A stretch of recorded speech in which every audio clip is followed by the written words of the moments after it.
یہ اسی شخص کی اور کرن کی بیٹی تھی۔ مزمل نے اس بچی کا ماتھا چوما اور وہ سیب ہاتھ سے لے کر اچھا سیب لے کے دیا۔ وہ بچی کو لے کر کار کی طرف جانے لگا تو پیچھے سے ایک آواز آئی، صاحب کہاں لے کر جا رہے ہو میری بیٹی کو آپ؟ مزمل نے مڑ کر دیکھا، ایک نقاب کیے ہوئے لڑکی گود میں بچہ اٹھائے کھڑی تھی۔ مزمل نے کہا، او آپ کی بیٹی ہے؟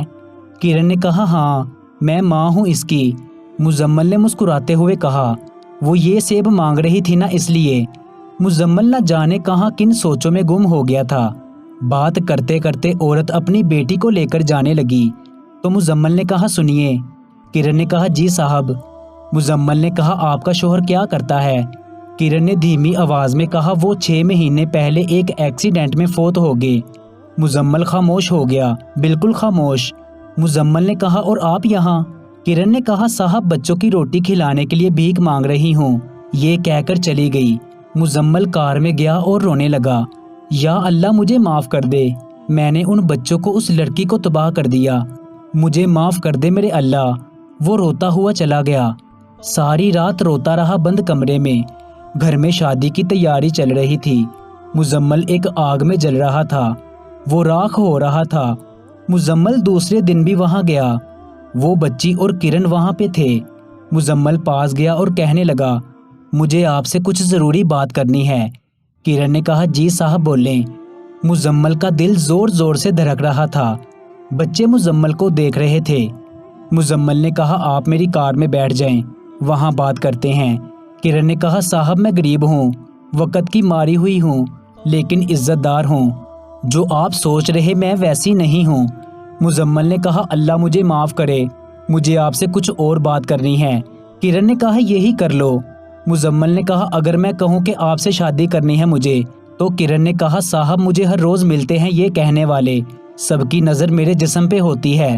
مزمل کیسے کہہ سکتا کہ وہ کس آگ میں جل رہا ہے؟ وہ کرن کو دیکھتے ہوئے بولا، مجھ سے عہد لے لو کبھی تم کو ہاتھ تک نہ لگاؤں گا، شادی کر لو مجھ سے۔ کرن بہت حیران تھی، کیسا انسان ہے یہ؟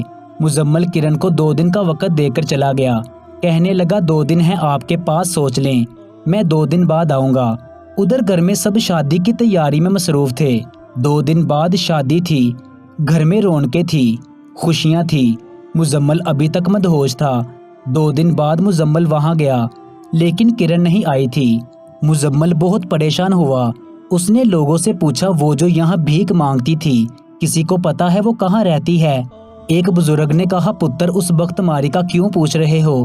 مزمل نے کہا، اس کی کچھ مدد کرنی تھی۔ اس بزرگ نے اس کے گھر کا بتایا اور کہا، اللہ نیت جانتا ہے، جاؤ پتر۔ مزمل وہاں گیا تو دیکھا اس کے گھر میں ایک آدمی کا شور آ رہا تھا۔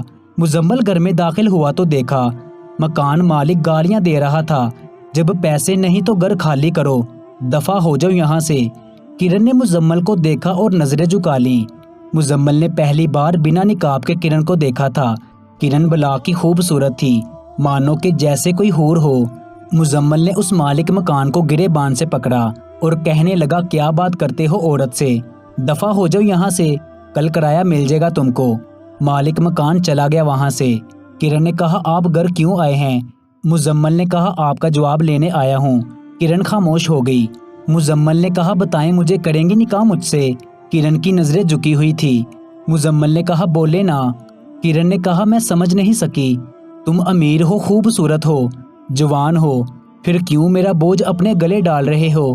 مزمل نے کہا، آپ کا کیا جواب ہے؟ کرن خاموش ہو گئی اور ہاں میں سر ہلا دیا۔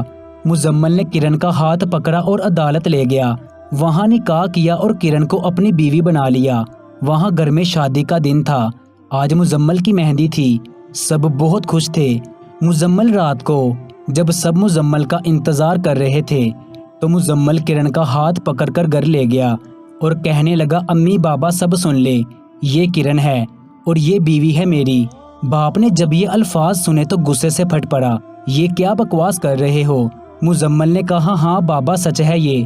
باپ نے غصے سے مزمل کے منہ پہ تھپڑ مار دیا اور کہا، دفع ہو جا یہاں سے، آج سے تو مر گیا میرے لیے، جائیداد سے بے دخل کر دیا۔ مزمل کرن کا ہاتھ تھام کر چلا گیا وہاں سے۔ کرن خاموش سب کچھ دیکھ رہی تھی، وہ کیا بولتی، کیا کہتی، وہ تو ایک تماشا بن گئی تھی۔ مزمل کرن کے گھر آ گیا۔ کرن نے کہا مزمل آپ نے کیوں کیا یہ سب؟ مجھے نہیں پتا ایسا کیا ہے جو آپ نے ایسا کیا۔ مزمل خاموش رہا۔ کیسے بتاتا کہ کرن اور معصوم بچوں کی خوشیاں برباد کرنے والا مزمل ہی ہے۔ مزمل کے ساتھ بچوں کا لگاؤ بھرنے لگا۔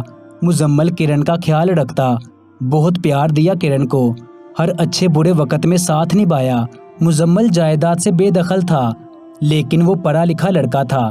اس نے ایک اچھی جاب کی، 1 لاکھ مہینے کی سیلری تھی، اچھے سے گزارا ہو جاتا تھا۔ وہ ساری دنیا سے انجان اپنے کیے ہوئے گناہ کی معافی مانگنے میں مصروف ہو گیا۔ بچوں کو اچھے سکول میں داخل کروایا، سب خرچے پورے کرنے لگا۔ کرن بھی وقت کے ساتھ ساتھ مزمل کے قریب ہوتی گئی۔ کرن اپنے گزرے سب دکھ بولنے لگی تھی۔ مزمل کرن کو ہر خوشی دیتا۔ کرن کو مزمل سے ایک عجیب سی لگن محبت ہونے لگی تھی۔ مزمل کو پیار کرنے لگی تھی۔ اپنا گھر بھی بنا لیا۔ کرن بہت خوش تھی۔ وقت گزرتا گیا۔ مزمل نے اپنا بزنس سٹارٹ کر لیا۔ بچے مزمل کو ہی اپنا باپ سمجھتے تھے۔ بچے جوان ہو گئے۔ بڑی بیٹی کو ڈاکٹر بنا دیا، چھوٹی بیٹی کو اچھا پڑھا کر بینک جاب لگوا دی، اور 2 بیٹوں کو پڑھا لکھا کر اپنے ساتھ بزنس پہ لگا لیا۔ ایک دن بڑے بیٹے نے کہا پاپا مجھے لندن جانا ہے۔ مزمل نے کہا بیٹا خیریت ہے؟ تو بیٹے نے کہا پاپا میرے ساتھ میری ایک فرینڈ پڑھتی تھی، اس کے بھائی کی شادی ہے تو وہاں جانا ہے۔ مزمل نے کہا ٹھیک ہے بیٹا جاؤ۔ مزمل نے ایک اچھا شوہر، ایک اچھے باپ کا فرض نبھایا تھا۔ بیٹیوں کی شادی اچھے خاندان میں کر دی۔ کرن بہت خوش تھی۔ ایک دن مزمل سو رہا تھا۔ کرن نے مزمل کے قدموں پہ اپنے ہونٹ رکھ دیے اور چومتے ہوئے بولی تم فرشتے ہو مزمل، میری بیٹیاں بھیک مانگتی مر جاتی، آج تم نے ان کو اچھی زندگیاں دی ہیں۔ مزمل کی آنکھ کھل گئی۔ اس نے کانپتے ہاتھوں سے کرن کو اپنے پاس بٹھایا اور کہنے لگا میں ایک وصیت لکھ جاؤں گا، اگر میں مر گیا تو میرے بعد اسے ایک بار پڑھ لینا۔ کرن نے مزمل کے ہونٹ پہ ہاتھ رکھا اور کہا اللہ تم کو لمبی زندگی دے۔ وقت گزرتا گیا۔ بیٹوں کی شادی کا وقت بھی آ گیا۔ بڑے بیٹے نے کہا پاپا میرا رشتہ میری لندن والی دوست کی ماما سے پوچھو۔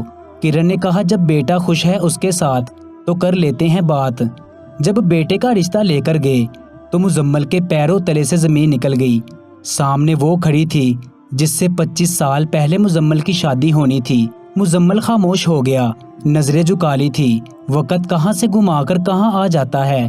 بیٹوں کی شادی بھی کر دی۔ اب مزمل بوڑھا ہو چکا تھا، وہ تھک چکا تھا۔ اب کرن مزمل کو سینے سے لگا رکھتی تھی۔ ایک دن رات کو مزمل سویا اور پھر کبھی آنکھ نہ کھلی، وہ دنیا سے جا چکا تھا۔ کرن بڑھاپے میں مزمل کی محبت، پیار، وہ قربانی یاد کر کے تڑپنے لگی۔ کچھ دن بعد وکیل وصیت کے پیپر اور ایک خط لے کے آیا، جو خط کرن کو دیا۔ کرن نے خط کھولا جس میں لکھا تھا میری پیاری کرن، اپنا بہت سارا خیال رکھنا، کھانا وقت پہ کھانا اور مجھے زیادہ یاد نہ کرنا۔ میں ساری زندگی تمہارا وفادار رہا، بہت پیار کیا تم سے، تم نے مجھے اپنا مجازی خدا سمجھا اور میری عزت کی وفادار رہی مجھ سے۔ ہم دونوں نے زندگی کے 40 سال ایک ساتھ گزارے، لیکن ایک سچ جو کبھی تم کو نہ بتا سکا، بہت کوشش کی تھی بتانے کی لیکن نہ بتا سکا۔ کرن تمہارے شوہر کا ایکسیڈنٹ میری کار سے ہوا تھا، اللہ کے حضور مجھے معاف کر دو، تمہارا گنہگار ہوں میں۔ جب تم یہ پڑھ رہی ہوگی میں دنیا سے جا چکا ہوں گا، بچوں کو بھی چاہے تو بتا دینا، اور ہو سکے تو میری قبر پہ آ کر مجھے معاف کر جانا۔ کرن چیخ چیخ کر رونے لگی، مزمل سب کچھ بھول گئی میں، تم نے کیا کچھ نہیں کیا میرے لیے، اللہ تم کو معاف کرے۔ میں نے بھی معاف کیا۔ کرن قبر پہ گئی، دعا مانگی اور قبر پہ پھول نچھاور کیے۔ بچے مزمل کو بہت یاد کرتے ہیں اور مزمل کے نام کا ایک ادارہ بھی بنایا جو غریبوں کی مدد کرتا ہے۔ مزید ایسی کہانیوں کے لیے ہمارے چینل کو سبسکرائب کر لیجیے گا، کیونکہ اس چینل پر ایسی ہی کہانیاں ملتی رہیں گی۔ آپ کے قیمتی وقت کا بہت بہت شکریہ۔ کہانی اچھی لگی ہے تو اس کو لائک اور شیئر ضرور کر دیجیے گا۔ ملتے ہیں ایک نئی کہانی کے ساتھ، مجھے دیجیے اجازت، اللہ نگہبان۔